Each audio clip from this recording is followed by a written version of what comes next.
जय सिया राम। आपके अपने चैनल धार्मिक कथाएं में एक बार फिर से आप सभी का बहुत बहुत स्वागत है। आज की अपनी इस वीडियो में मैं आप लोगों को प्रदोष व्रत का महात्म्य बताऊंगी और आज प्रदोष के दिन प्रदोष काल मुहूर्त में भगवान शिव का पूजन करने से और भगवान शिव पर क्या चीजें अर्पित करने से हमें क्या फल प्राप्ति होती है, इस बात का भी पूरा वर्णन करूंगी। और वीडियो के अंत में सोम प्रदोष व्रत की पौराणिक व्रत कथा का भी श्रवण करें। तो वीडियो को पूरा देखें। वीडियो यदि पसंद आए तो कृपया लाइक करें और मेरे चैनल को सब्सक्राइब करें। साथ ही बेल आइकन को भी प्रेस कर दें ताकि मेरी वीडियोस के नोटिफिकेशन आप सभी को मिलते रहें। और कमेंट बॉक्स में भोलेनाथ का नाम लेना बिल्कुल भी ना भूलें। हिंदू सनातन धर्म में प्रदोष व्रत का बहुत ही ज़्यादा महत्व है। यह व्रत प्रत्येक मास के कृष्ण पक्ष और शुक्ल पक्ष दोनों पक्षों की त्रयोदशी के दिन रखा जाता है। त्रयोदशी तिथि या प्रदोष व्रत भगवान शिव जी के पूजन का खास दिवस होता है। धार्मिक ग्रंथों में प्रदोष व्रत की बहुत महिमा बताई गई है। इस दिन सच्चे मन से प्रदोष काल में भगवान शिव की पूजा करने से समस्त कष्टों से मुक्ति तथा मोक्ष की प्राप्ति होती है। अतः इस दिन भोलेनाथ जी को प्रसन्न करने के लिए प्रदोष व्रत पूरे मन से करना चाहिए। धार्मिक मान्यता के अनुसार एक प्रदोष व्रत करने का फल 2 गायों का दान करने के बराबर मिलता है। यह व्रत दिन भर निर्जल रहकर शाम को प्रदोष काल में भगवान शिव का पूजन करने के पश्चात जल और फलाहार ग्रहण करके किया जाता है। लेकिन यदि ऐसा करना संभव न हो तो दिन में आप जल ग्रहण करके और एक बार फल खाकर यह उपवास कर सकते हैं। सोम प्रदोष व्रत रखने से जीवन में सुख समृद्धि आती है तथा चंद्र ग्रह के दोष दूर होते हैं। जिन जातकों की कुंडली में चंद्रमा कमजोर हो उन्हें सोम प्रदोष का व्रत अवश्य ही करना चाहिए। सोम प्रदोष व्रत सर्व सुखों को देने वाला माना गया है। अतः मार्गशीर्ष मास में इसका महत्व और अधिक बढ़ जाता है, क्योंकि मार्गशीर्ष माह भगवान श्री कृष्ण का महीना माना जाता है। इस दिन व्रतधारी को सुबह स्नान करने के बाद शिव जी की पूजन करना चाहिए।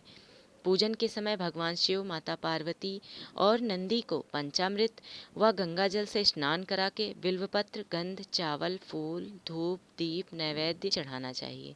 त्रयोदशी के दिन सायंकाल यानी प्रदोष काल में भी पुनः स्नान करके सूर्यास्त से 3 घड़ी पूर्व शिव जी का पूजन करना चाहिए। शिव जी की आरती करना चाहिए और रात्रि में जागरण करना चाहिए।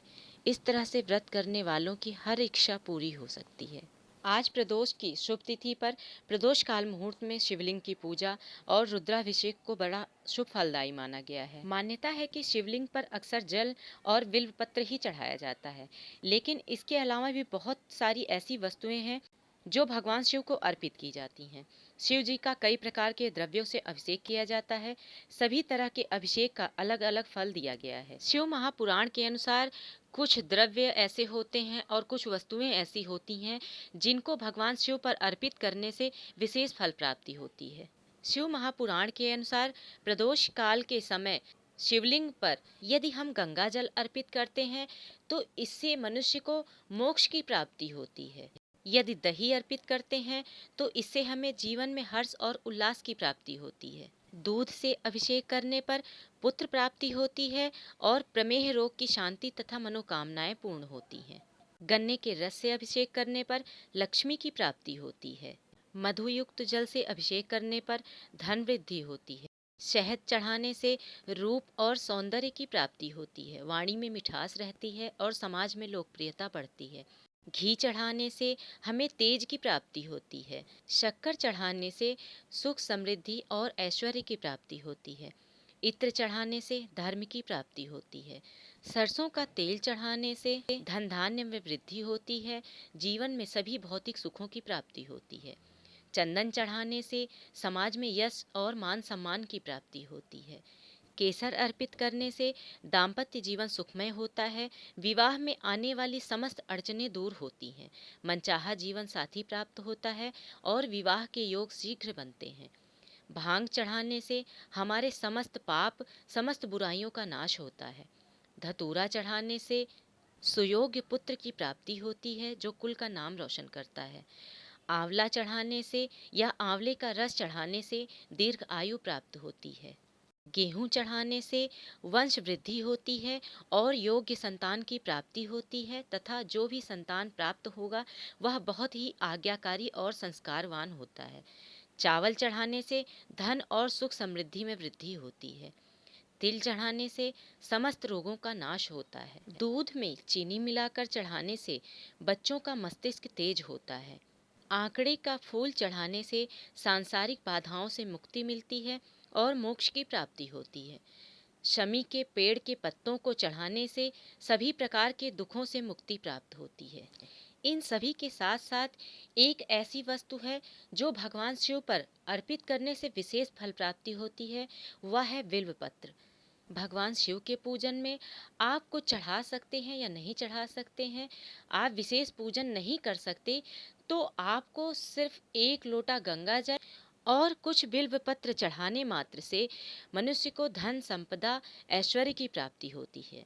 लिंग पुराणानुसार बिल्व पत्रे स्थिता लक्ष्मी देवी लक्षण संयुक्ता, अर्थात बिल्व पत्र में लक्ष्मी का वास माना जाता है। बिल्व वृक्ष को श्री वृक्ष भी माना जाता है। ऋग्वेदोक्त श्री सूक्त के अनुसार माँ लक्ष्मी के तपोबल से बिल्व पत्र उत्पन्न हुआ, जो दरिद्रता को दूर करने वाला होता है। यह न केवल बाहरी बल्कि भीतरी दरिद्रता को भी दूर करने में समर्थ है। भगवान शिव की पूजा में पुष्पों का अभाव होने पर बिल्व पत्र चढ़ाने से भी भगवान शिव प्रसन्न होते हैं। बिल्व पत्र को हमेशा शिवलिंग पर उल्टा चढ़ाना चाहिए। सहस्र बिल्व पत्र शिवलिंग पर चढ़ाने से शीघ्र ही समस्त मनोकामनाएं मनुष्य की पूर्ण होती हैं।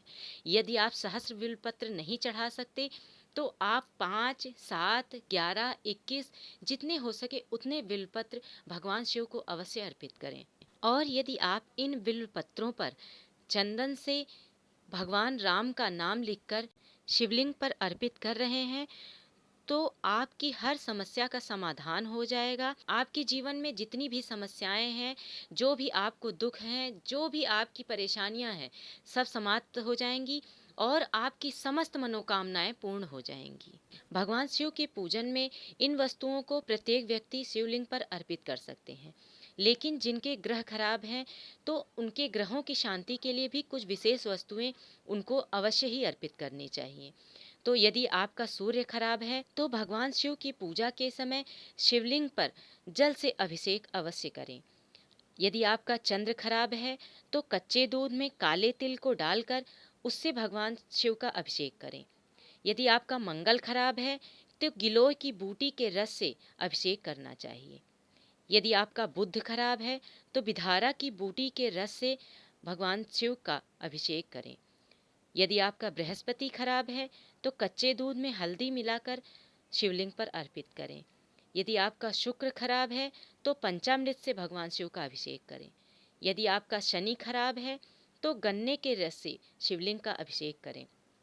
यदि आपका राहु केतु ये सारे ग्रह आपको परेशान कर रहे हैं तो भांग से भगवान शिव का अभिषेक अवश्य करें। जो भी ग्रह आपके कमजोर हैं या आपके ऊपर उन ग्रहों का दुष्प्रभाव पड़ रहा है, आज प्रदोष की शुभ तिथि पर प्रदोष काल के समय 9 ग्रहों की शांति के लिए इन चीजों का अभिषेक अवश्य करें। आज सोम प्रदोष के दिन प्रदोष काल में भगवान शिव पर ये सभी वस्तुएं अर्पित करने के पश्चात, समस्त पूजन समाप्त करने के पश्चात सोम प्रदोष व्रत की पौराणिक व्रत कथा का श्रवण भी अवश्य करना चाहिए। सोम प्रदोष व्रत की पौराणिक व्रत कथा के अनुसार एक नगर में एक ब्राह्मणी रहती थी। उसके पति का स्वर्गवास हो गया था। उसका अब कोई आश्रयदाता नहीं था, इसलिए प्रातः होते ही वह अपने पुत्र के साथ भीख मांगने निकल पड़ती थी। भिक्षाटन से ही वह स्वयं व पुत्र का पेट पालती थी। एक दिन वह ब्राह्मणी घर लौट रही थी तो उसे एक लड़का घायल अवस्था में कराहता हुआ मिला। ब्राह्मणी दयावश उसे अपने घर ले आई। वह लड़का विदर्भ का राजकुमार था। शत्रु सैनिक ने उसके राज्य पर आक्रमण कर उसके पिता को बंदी बना लिया था और राज्य पर नियंत्रण कर लिया था, इसलिए वह मारा मारा फिर रहा था। राजकुमार ब्राह्मण पुत्र के साथ ब्राह्मणी के घर रहने लगा। एक दिन अंशुमति नामक एक गंधर्व कन्या ने राजकुमार को देखा तो वह उस पर मोहित हो गई। अगले दिन अंशुमति अपने माता पिता को राजकुमार से मिलाने लाई। उन्हें भी राजकुमार भाग गया। कुछ दिनों के बाद अंशुमति के माता पिता को भगवान शंकर ने स्वप्न में आदेश दिया कि राजकुमार और अंशुमति का विवाह कर दिया जाए। उन्होंने वैसा ही किया। ब्राह्मणी प्रदोष व्रत करती थी, उसके व्रत के प्रभाव और गंधर्वराज की सेना की सहायता से राजकुमार ने विदर्भ से शत्रुओं को खदेड़ दिया और पिता के राज्य को पुनः प्राप्त कर आनंद पूर्वक रहने लगा। राजकुमार ने ब्राह्मण पुत्र को अपना प्रधानमंत्री बनाया। ब्राह्मणी के प्रदोष व्रत के महात्म्य से जैसे राजकुमार और ब्राह्मण पुत्र के दिन फिरे, वैसे ही भगवान शंकर अपने दूसरे भक्तों के भी दिन फेरते हैं। अतः सोम प्रदोष का व्रत करने वाले सभी भक्तों को यह कथा अवश्य पढ़नी व सुननी चाहिए। आशा करती हूँ आप लोगों को मेरी यह वीडियो अवश्य ही पसंद आई होगी। यदि वीडियो पसंद आई हो तो कृपया लाइक करें और कमेंट बॉक्स में नमः शिवाय अवश्य लिखें। धन्यवाद।